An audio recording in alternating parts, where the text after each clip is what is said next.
Z5 ಇರುವಾಗ ನೀವು ನಿಮ್ಮ ನೆಚ್ಚಿನ ಶೋಗಳನ್ನ ಎಂದಿಗೂ ಮಿಸ್ ಮಾಡಿಕೊಳ್ಳುವುದಿಲ್ಲ. ಅದು ಸಂಪೂರ್ಣ ಉಚಿತವಾಗಿ.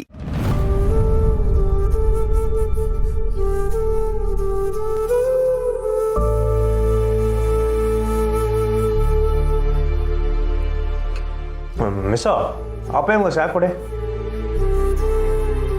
ನಂದಾಯ್ತು ಕಲ್ಲ. ಮತ್ತೆ ಹಿಂಗ್ ನೋಡ್ತಿದ್ದಪ್ಪಯ್ಯ, ನಂಗೆ ದೃಷ್ಟಿ ಆಯ್ತದೆ.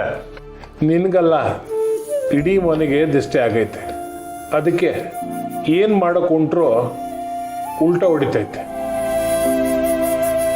ಹೋಗ್ಲಿ ಬಿಡಪ್ಪಯ್ಯ, ಏನು ಮಾಡೋಕ್ಕಾಯ್ತದೆ. ಮಿಸ್ಸೋ, ನೀವು ಪೀಲಿಂಗ್ ಮಾಡ್ಕೊಂಡಿದ್ದೀರಾ? ಮಿಸ್ಸೋ, ಅವಮ್ಮ ಅಲ್ಲಿಗೆ ಬಂದರೆ ನೀವು ತಾನೇ ಏನು ಮಾಡೋಕ್ಕಾಯ್ತದೆ.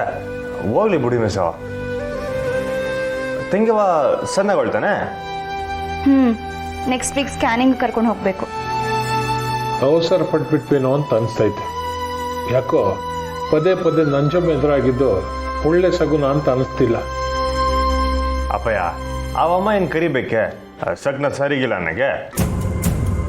ಅವಂಗೂ ಅರ್ಥ ಆಯ್ತದೆ ಮಿಸ್ದೇನೋ ತಪ್ಪಿಲ್ಲ ಅಂತ.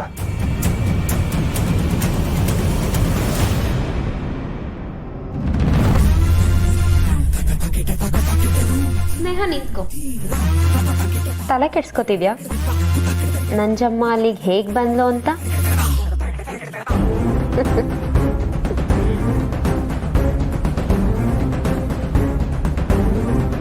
ಕೋಪ ಬರ್ತಿದ್ಯಾ? ಮಾಡ್ಕೋ. ಅತ್ತೆ ಮತ್ತೆ ಅದಕ್ಕೆನ ಒಂದ್ ಮಾಡೋ ಉತ್ಸಾಹದಲ್ಲಿ ನಿನ್ ಬಗ್ಗೆ ಯೋಚನೆ ಮಾಡೋದೇ ಮರ್ತ್ಬಿಟ್ಟೆ. My mistake. ನಿನ್ ಮಿಸ್ಟೇಕ್ಸ್ ಎಲ್ಲ ನನಗೆ ಬೋನಸ್ ಪಾಯಿಂಟ್ಸ್ ಇದ್ದಂಗೆ. ಬೋನಸ್ ಅಲ್ಲಿ ಎಷ್ಟು ದಿವಸ ಅಂತ ಬದುಕ್ತಿಯಾರದ? ಒಂದಲ್ಲ ಒಂದು ದಿವಸ ಸಿಕ್ಕಾಕೊಳ್ಳೇಬೇಕಲ್ವಾ? ಈಗೇನು ಅತ್ತೆಗೆ ಹೋಗಿ ಹೇಳ್ತೀಯಾ? ಹೋಗಿ ಹೇಳು. ಇನ್ನೊಬ್ರಿಗೆ ಚಾಡಿ ಹೇಳಿ ನಾನು ನಿನ್ನ ಸೋಲ್ಸಲ್ಲ. ನಿನಗೆ ನಾನೇ ಸಾಕು. ಇದು ಮಾತಂದ್ರೆ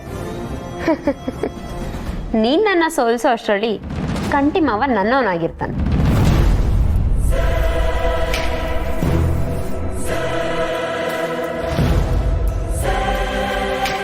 ಈಗ ಕೋಪ ಬರ್ತಿದೆ ಅಲ್ವಾ? ಕೋಪ ಮಾಡ್ಕೊಳೆ. ನೀನ್ ಏನೇ ಮಾಡಿದ್ರು ಯಾವತ್ತಿದ್ರು ಅತ್ತೆ ಮನಸ್ಸಲ್ಲಿ ಒಳ್ಳೆಯವಳಾಗೋದಕ್ಕೆ ಆಗದೇ ಇಲ್ಲ. ಯಾಕೆ ಅಂದ್ರೆ ಅತ್ತೆ ಪ್ರಕಾರ ನೀನು ಈ ಮನೆ ಹಾಳು ಮಾಡೋದಕ್ಕೆ ಬಂದಿರೋಳು, ಆದರೆ ನಾನು ಈ ಮನೆ ಬೆಳಗೋದಕ್ಕೆ ಬಂದಿರೋಳು. ಆದಷ್ಟು ಬೇಗ ನಿನ್ನ ತವ್ರ ಮನೆಗೆ ಕಳಿಸ್ತೀನಿ, ನೋಡ್ತಾರೆ. ಆದಷ್ಟು ಬೇಗ ಅತ್ತೆ ತಮ್ಮ ಬಾಯಿಂದನೇ ನೀನೇ ನಮ್ಮನೆ ಸೊಸೆ ಅಂತ ಹೇಳೋ ಹಾಗೆ ಮಾಡ್ತೀನಿ. ನೀನ್ ನೋಡ್ತಾ ಇರು.